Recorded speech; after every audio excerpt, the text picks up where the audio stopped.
오늘은 골로새서 4장 은혜가 너희에게 있을지어다 라는 제목으로 말씀을 함께 나누도록 하겠습니다.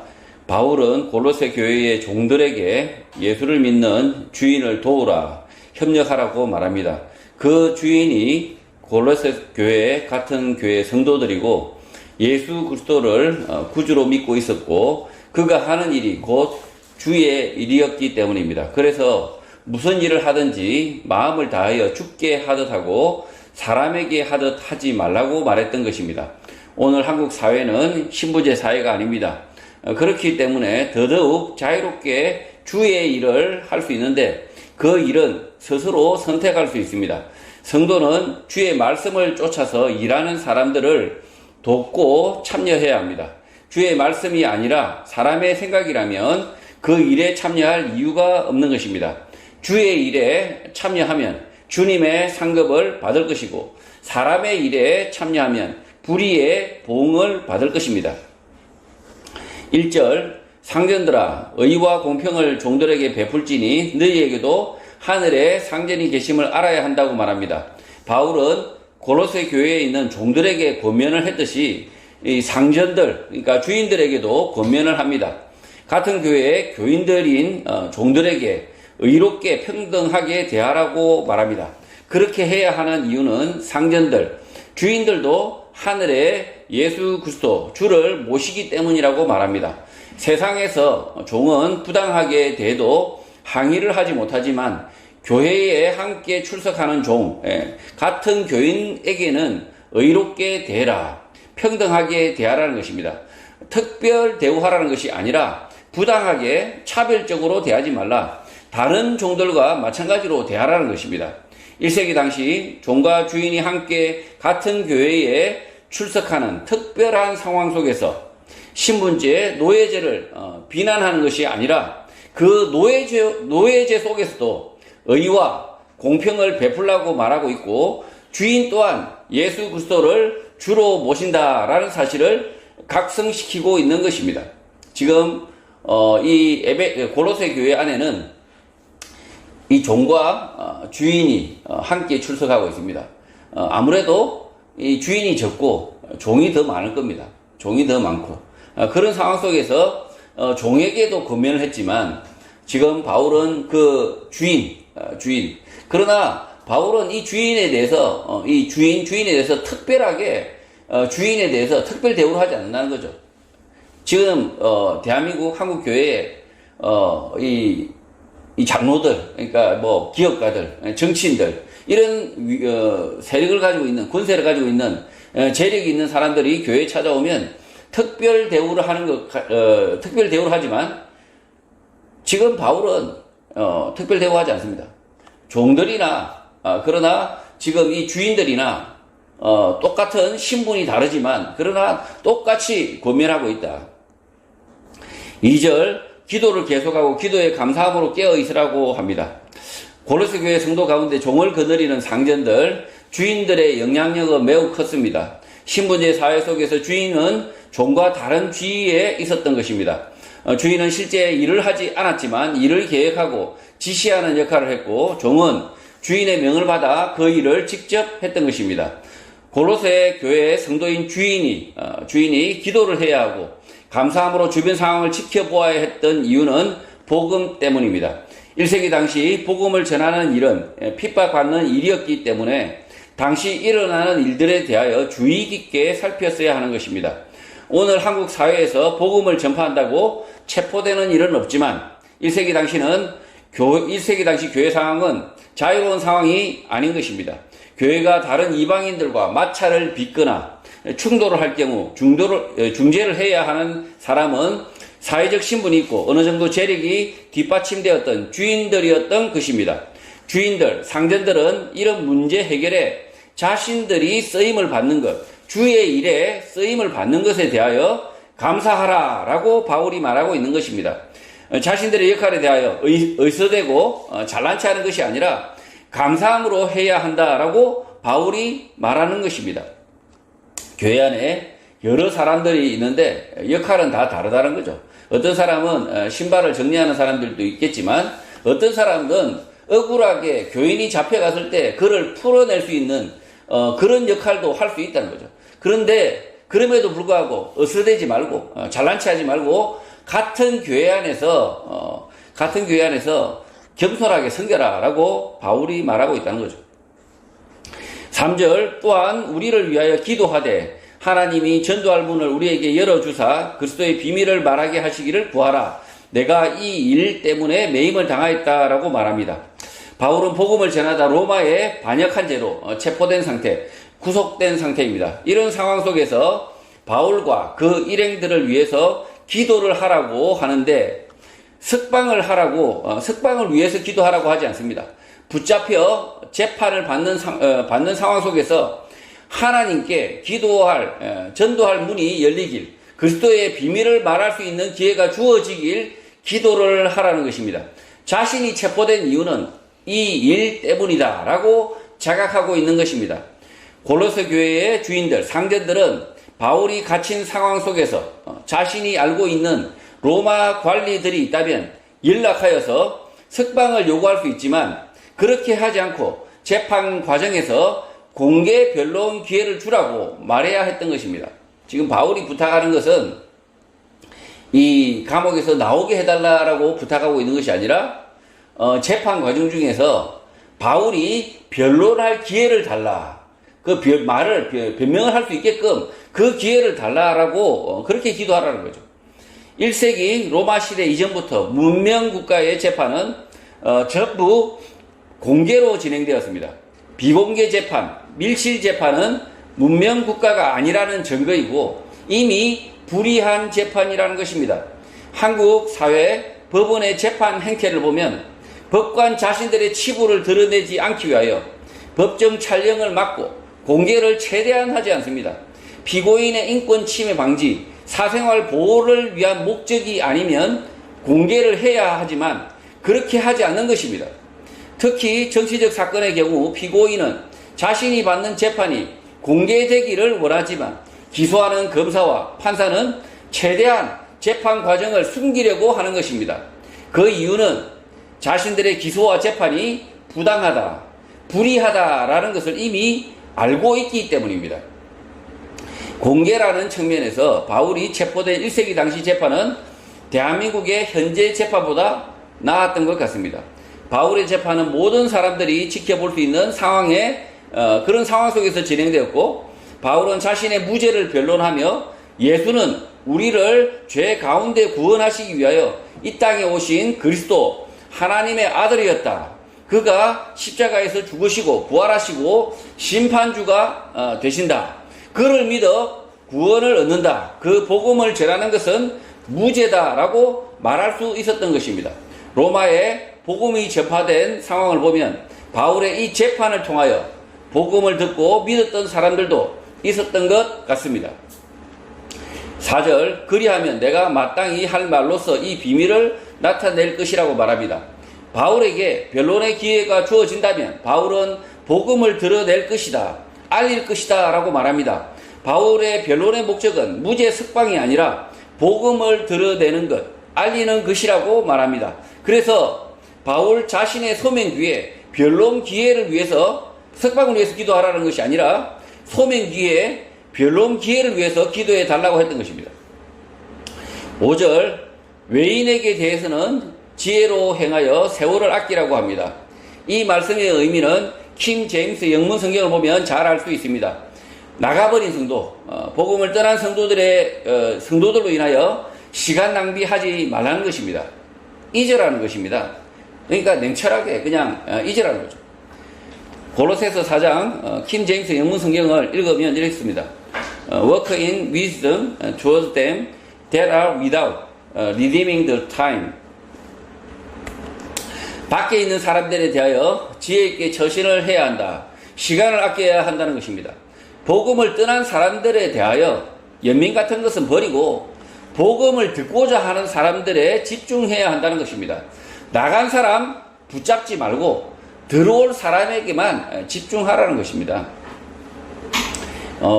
이 한국교회가 나간 성도들에 대해서 좀 아쉬워하는 그런 게 있습니다. 있는데 그 아쉬움은 결국은 복음에 대한 아쉬움이 아니라 그 성도가 낼 헌금이나 뭐 그 성도가 교회에 기여할 뭐 그런 것들 때문에 아쉬워하는 그런 게 있죠.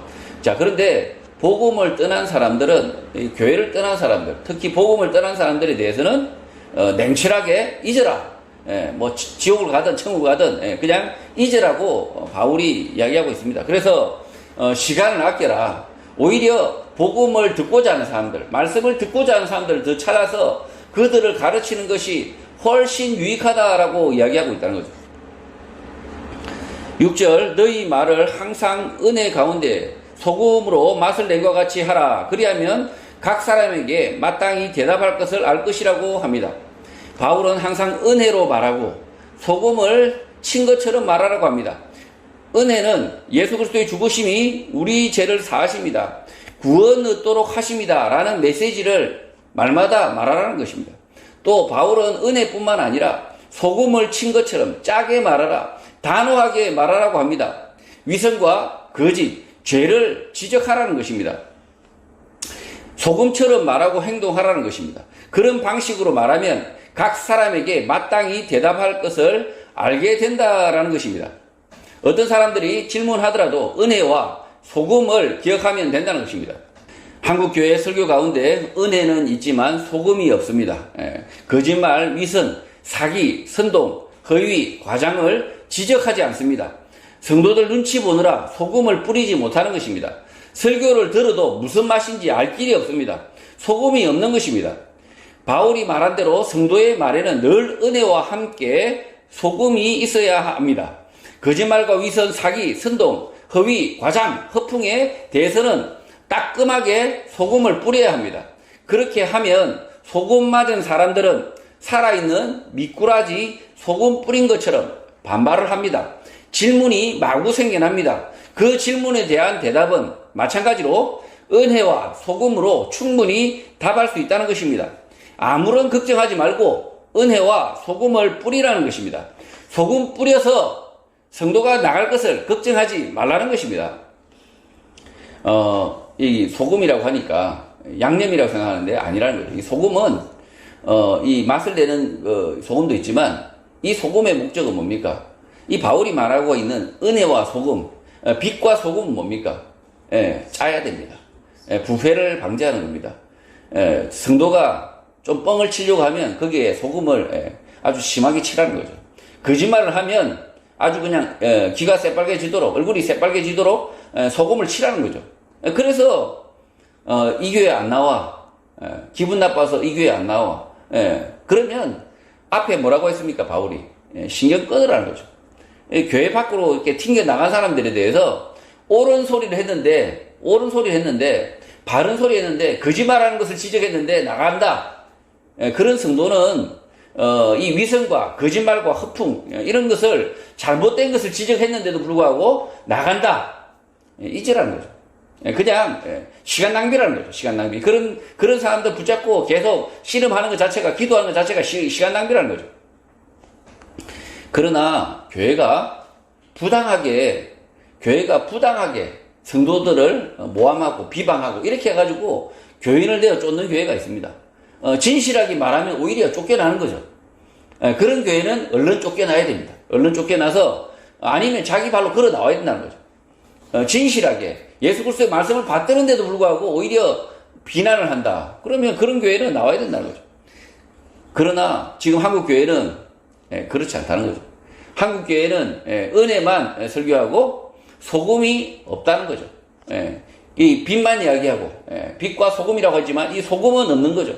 이 소금은 미꾸라지 살아있는 미꾸라지를 이렇게 추어탕 만들려면 소금을 뿌리지 않습니까? 그러면 미꾸라지들이 막 반발을 합니다. 엄청나게 반발합니다. 막 전부 반발하는 거죠. 막 난리가 납니다.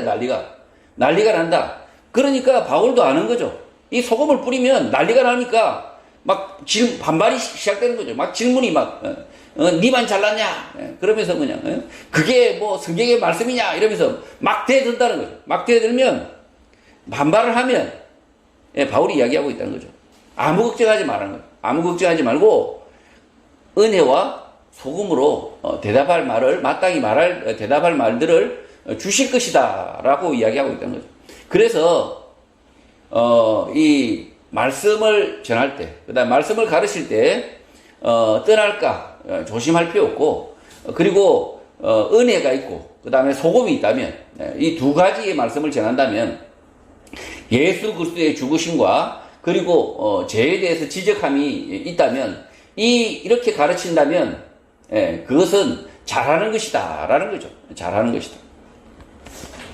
7절 두기고가 내 사정을 다 너희에게 알려주리니 그는 사랑받는 형제요 신실한 일꾼이요 주 안에서 함께 종이 된 자라고 합니다. 타이키어스 두기고는 이 두기고의 이름이 원래 타이키어스죠. 두기고는 두기고라 하니까 좀 이게 이름이 좀 이상하죠. 근데 이게 한자로 먼저 번역이 되고 한자 성경을 우리 한글 성경으로 번역하다 보니까 이 타이키어스라는 이런 뭐 헬라식 이름들을 번역할 방법이 없으니까 두기고가 된 거죠. 두기고. 두기고는 바울의 동역자로 이 편지를 들고 에베소 교회와 골로새 교회를 찾아갈 것입니다. 바울은 이 두기고를 사랑하는 나의 형제, 신실한 일꾼, 주 안에서 함께 종이 된 자라고 소개합니다. 두기고는 골로새 교회에 찾아가 바울의 현재 상태, 감옥에 갇힌 상태를 자세히 설명할 수 있다고 말합니다. 8절 내가 그를 특별히 너희에게 보내는 것은 너희로 우리 사정을 알게 하고 너희 마음을 위로하게 하려 함이라고 합니다. 이 말씀 개역 개정 성경에서 오역이 있는 것 같습니다.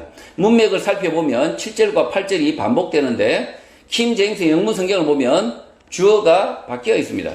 그러니까 your estate 이렇게 되어 있다는 거죠. 7절에서 우리 사정, 바울의 사정이지만 8절에서는 your estate, 그러니까 골로새 교회 성도들의 사정을 이렇게 알고 있다라고 이야기하고 있다는 거죠. 뒤에 너희 마음을 위로할 수 있다와 연결하면 두기고가 골로새 교회 성도들의 사정, 현재 상태를 잘 안다라는 것이 맞는 말인 것입니다. 그래서 정리하면 에바프라디도와 함께 두기고를 특별히 함께 보내는 이유는 그가 바울에 갇힌 이유, 사정을 잘 설명할 수 있고 또 골로새 교회 사정, 형편, 현재 상태를 잘 알고 있어서 골로새 교회 성도들의 마음을 위로할 수 있다, 격려할 수 있다는 것입니다. 지금 이 8절에서 우리 사정을 알게 하고 이렇게 되어 있는데 우리 사정을 알게 하고가 아니라 우리가 잘못했다는 거죠. 우리 사정이 아니라 너희 사정을 잘 알고 있는 이 두기고가 이 골로새 교회에 찾아간다 이렇게 이야기하고 있다는 거죠. 그래서 주어가 우리가 아니라 너희라는 거죠. 바뀌었다는 거죠. 9절 신실하고 사랑을 받는 형제 오네시모를 함께 보내노니 그는 너희에게서 온 사람이라 그들이 여기 일을 다 너희에게 알려줄 것이라고 말합니다. 오네시모는 빌레몬의 종입니다. 골로새에서 빌레몬의 재산을 훔쳐 로마로 달아났다가 바울을 만나 회심한 종인 것입니다. 1세기 당시 이렇게 달아난 오네시모를 붙잡을 경우 주인이 어떤 형벌, 사형을 해도 아무런 제재가 없는 것입니다. 그런 오네시모를 다시 골로새 교회 빌레몬에게 보내겠다라고 바울이 말하고 있는 것입니다. 골로새에서 도망친 종 오네시모는 복음을 듣고 회심하여 바울 사역을 주인처럼 받들어 섬겼던 것 같습니다. 그런 그를 바울은 신실하고 사랑을 받는 형제 너희에게서 온 사람이라고 말하는 것입니다. 골로새 교회는 노예제, 신분제가 있었던 당시 로마 사회에서 매우 특이하게 신분제는 그대로 둔 채 종을 형제로 평등하게 받아들였던 것입니다. 오네시모의 주인 빌레몬에 대하여 바울은 특별히 편지를 씁니다. 그 편지가 빌레몬서인데 도망친 종 오네시모를 용서하여 죽이지 말고 그를 받아들여 달라는 편지인 것입니다. 이 빌레몬서라고 있습니다. 매우 짧은 편지입니다. 이 편지는 골로새에 있는 빌레몬 주인 빌레몬에게 오네시모를 죽이지 말고 그를 받아들여 달라, 용서해 달라. 그리고 그를 종으로 다시 받아들여서 골로새 교회 성도로서 함께 참여하게 해달라라고 하는 편지 부탁의 글이 빌레몬서라는 거죠. 10절 나와 함께 갇힌 아리스타고와 바나바의 생질 마가와 이 마가에 대하여 너희가 명을 받았으며 그가 이르거든 영접하라고 합니다. 아리스타고는 데살로니가인으로 바울과 함께 전도를 하다가 에베소에서 아데미 여신 숭배자들에게 마게도냐 사람 가이오와 함께 잡혀 야외 원형극장에 끌려갔으나 아데미 신전에서 물건을 도적질을 하거나 회방한 일이 없어 풀려난 사람입니다.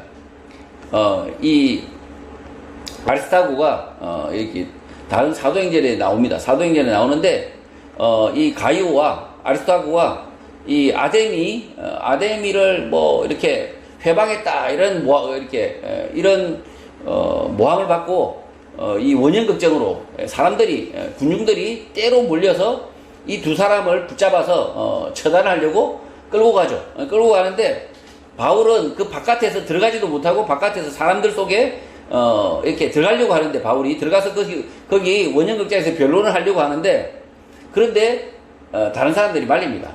바울이 그래서 결국 못 들어가게 되고요. 이 가이오와 함께 아리스타고는 원형극장에 끌려왔는데 사람들이 막 끌고 와서 몰려와서 끌고 왔는데 막상 저 사람들이 이 아리스타고하고 가이오가 무슨 죄를 졌냐 이렇게 물었더니만 아무 짓도 안 한 거예요. 신전에서 물건을 훔친 것도 아니고 그렇다고 해서 아데미를 욕한 것도 아니고 아무것도 아니었던 거죠. 그래서 사람들이 왜 모였는지 몰랐던 거예요.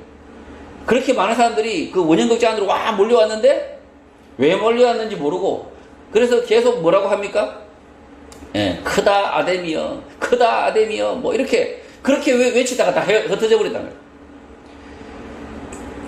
거예요. 그런 사람이 지금 이 아리스타고가 지금 바울과 함께 하고 있다는 거죠. 바나바는 최초로 개종한 기독교인으로서 예루살렘 12제자들과 함께 활동을 했고 성품이 온유하고 재능이 다양하였고 사람들이 바나바를 권위자로 불렀던 사람입니다.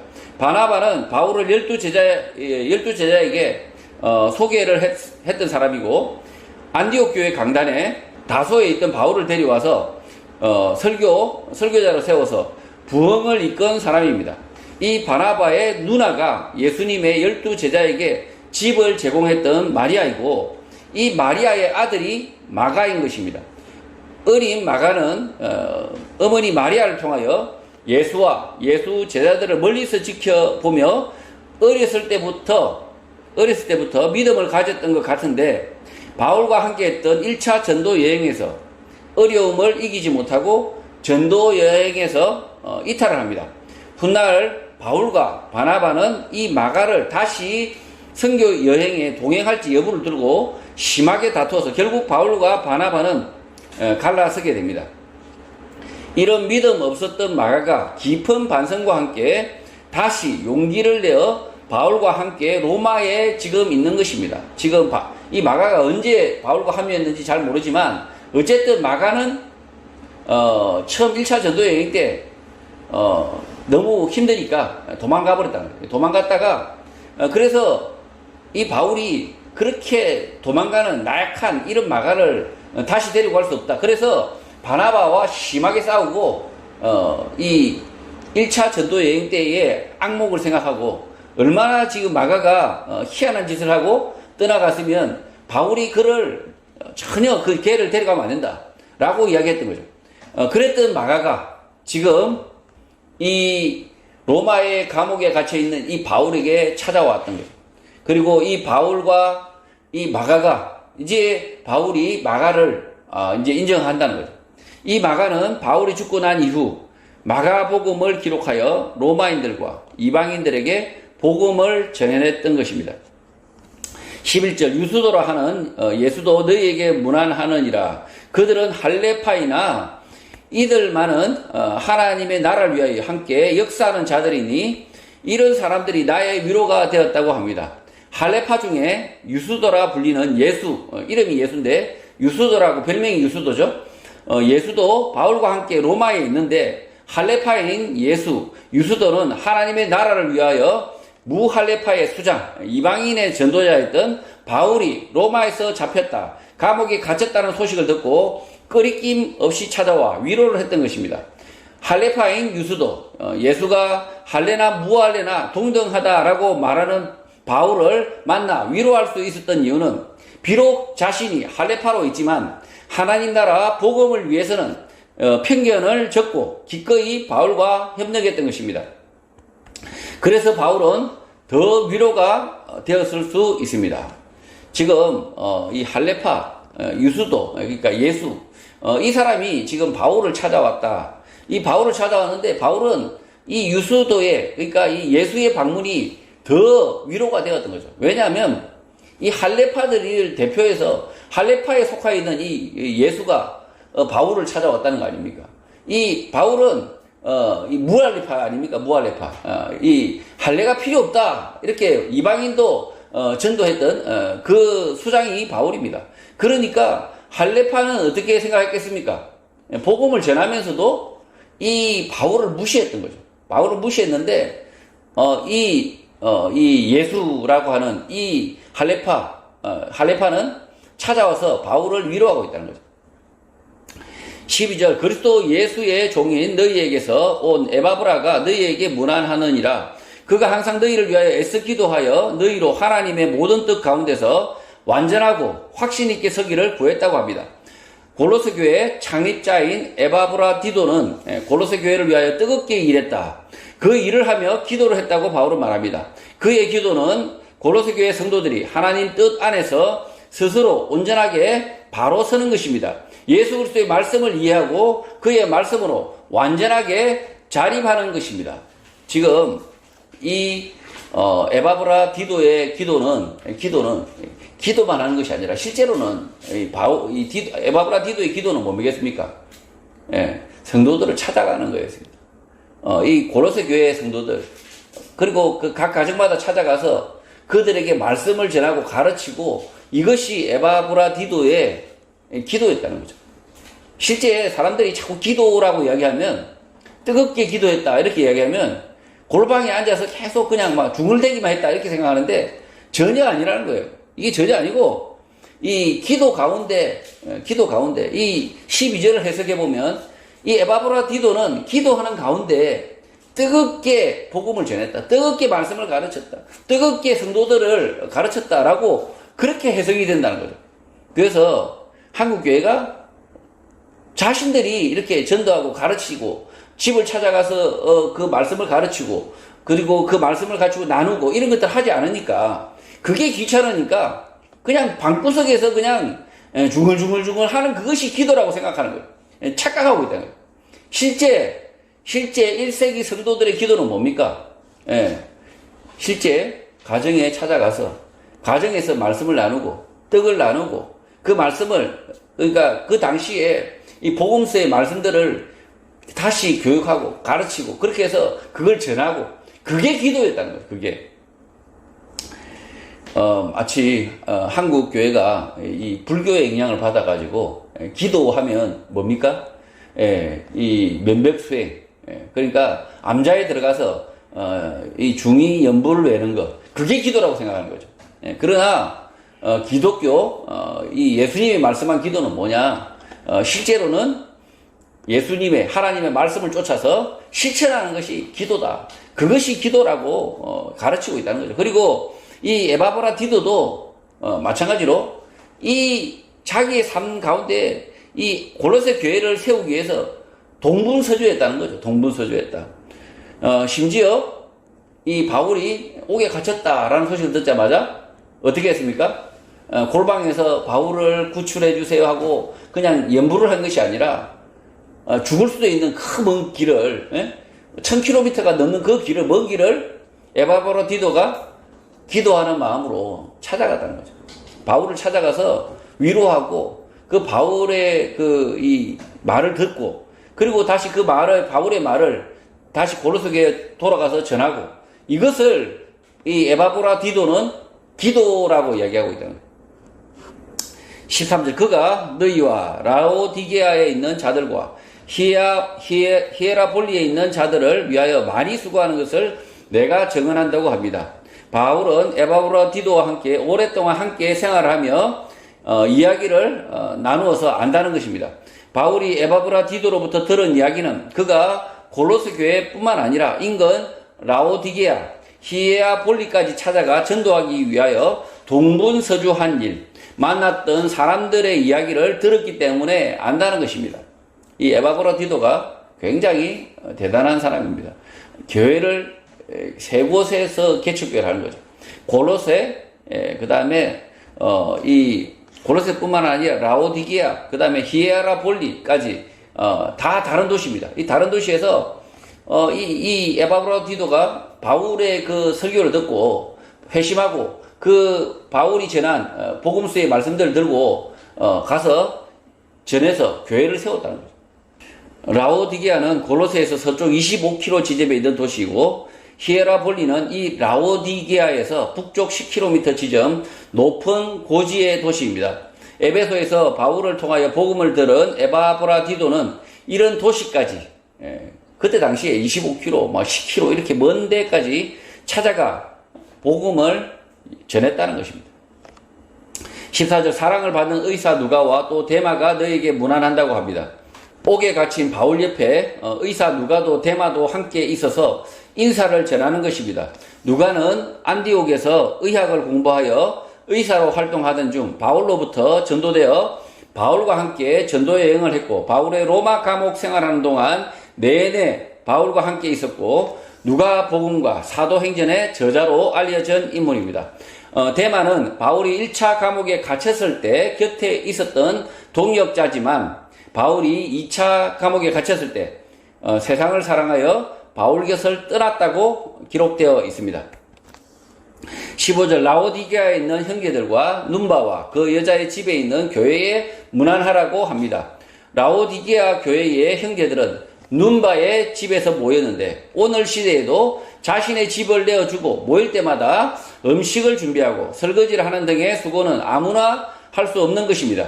그러나 에바브라디도를 통하여 복음을 받아든 눈바는 라오디게아 교회를 위하여 복음을 위하여 자신의 집을 내어놓은 것입니다. 자신의 집을 내어놓는 헌신을 통하여 초대교회는 성장했고 복음은 전해졌던 것입니다. 지금 이 눈바라는 남자인지 여자인지도 모릅니다. 이 눈바라는 이 성도의 집에서 이 라오디게아 교회가 모였다는 거죠. 지금 이 에바브라디도가 뭐 대단한 사람이 아닐 수 있는데 이 에바브라디도의 설교를 듣고 이 눈바가 회심하고 그리고 그러면 우리의 집을 교회로 하자, 우리의 집을 집회 장소로 정하자 이렇게 해서 이 눈바의 집에 초대를 하는데 이 초대교회는 예배의 형태가 어떤 예배냐면 처음에 오면 어떻게 합니까? 식사부터 했습니다. 식사하고 그리고 나서 식사가 끝나면 어떻게 합니까? 말씀을 전하고 가르치고 난 다음에 어떻게 합니까? 질문하고 답하고 그러다가 이 말씀에 대한 열정이 타오르면 어떻게 됩니까? 밤새 말씀 집회, 부흥 집회를 했던 거죠. 그래서 이 눈바가 이 라오디게아 교회의 눈바가 지금 우리에게 전해진 복음, 그 복음을 전하는 이 연결고리가 되었다는 거예요. 실제 눈바가 없었다면, 눈바와 같은 성도가 없었다면 교회가 자라났겠습니까? 지금 한국 교회도 마찬가지라는 거예요. 지금 눈바와 같은 이 가정교회, 이 가정교회도 실제로는 원래는 가정교회를 지향하면 안 됩니다. 두세 사람을 지향하면 안 되고 실제는 두세 사람 모인 교회가 진짜 교회고요. 그 두세 사람은 결국은 예수 그리스도의 말씀을 계속 전하고 계속 이렇게 전하는 것이 진짜 교회라는 거죠. 교회가 수천 명 모여 있어서 교회가 아닌 것도 아니지만 그러나 수천 명 모여야 교회가 교회라고 하는 것이 아니라는 거죠.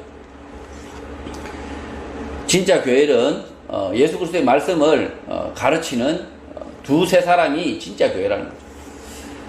16절 이 편지를 너희에게서 읽은 후에 라오디게아인의 교회에서도 읽게 하고 또 라오디게아로부터 오는 편지를 너희도 읽으라고 합니다. 바울은 에바브라디도를 통하여 세워진 골로새 교회와 라오디게아 교회 두 교회를 위하여 각각 편지를 썼으나 편지를 공유해도 된다. 다른 문제지만 함께 읽어도 유익하다는 것입니다. 2000년이 지난 지금 골로새서 편지를 읽고 있는 우리도 유익한 것과 마찬가지입니다. 17절 아키포에게 이르기를 우리 주 안에서 받은 직분을 상가 이루라고 합니다.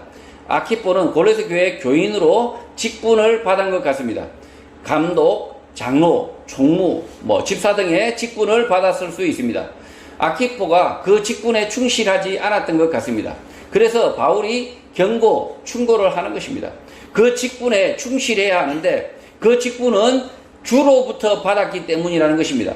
교회 안에서 서로 역할을 정했지만 그 역할은 주로부터 받았다라고 바울이 말하는 것입니다. 지금 저희 교회가 아주 적게 모여 있지만 각자 역할이 있지 않습니까? 각자 역할이 있는데 그 역할은 우리끼리 정한 것이긴 하지만 그러나 그 역할을 정했을 때 그 역할은 주로부터 받았다라는 자각이 있어야 된다는 거죠. 지금 이 아키포가 무슨 직분을 맡은 것 같아요. 총무를 맡았는지 모르겠는데 이 아키포가 제대로 역할을 안 해가지고 문제가 있었던 것 같습니다.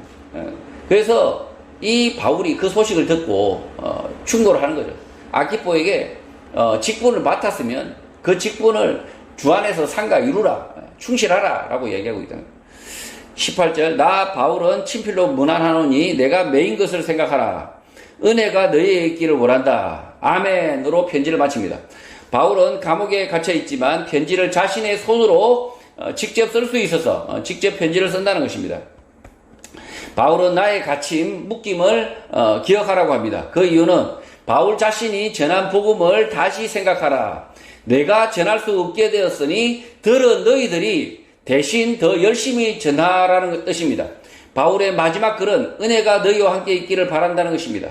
은혜는 공짜로 생겨나는 재물, 횡재가 아니라 예수 그리스도의 말씀, 진리, 사랑이 늘 함께 있기를 바란다는 것입니다. 이 은혜라고 했을 때 은혜 하면 뭡니까? 건강의 은혜, 그 다음에 재물의 은혜, 성진의 은혜, 평안의 은혜, 이것만 생각합니다. 그러나 이 바울이 말하는 은혜는 뭐냐? 예수 그리스도의 말씀과 진리와 사랑이 풍성하기를 원한다라는 뜻이라는 거죠. 성도 여러분, 에바브로디도를 통하여 복음을 들은 골로새 교회의 성도들은 바울이 옥에 갇혔다는 소식에 에바브라디도를 통하여 바울이 쓸 것, 헌금을 로마로 보내는 등 바울의 복음 전도에 적극 동참했던 성도들입니다. 골로새 교회는 바울을 본 적이 없습니다. 그럼에도 불구하고 바울을 복음을 전해준 사도, 은인으로 알고 사랑했던 것입니다. 그런 골로새 교회 성도들에게 바울은 복음이 무엇인지 다시 각성을 촉구했고 칭찬과 격려를 했던 것입니다. 예수 그리스도의 말씀, 진리를 전하기 위하여 수고했던 골로새 교회 성도들처럼 예수온 교회 성도들도 말씀, 진리를 위하여 함께 협력하고 수고하는 교회가 되기를 주님의 이름으로 축복합니다.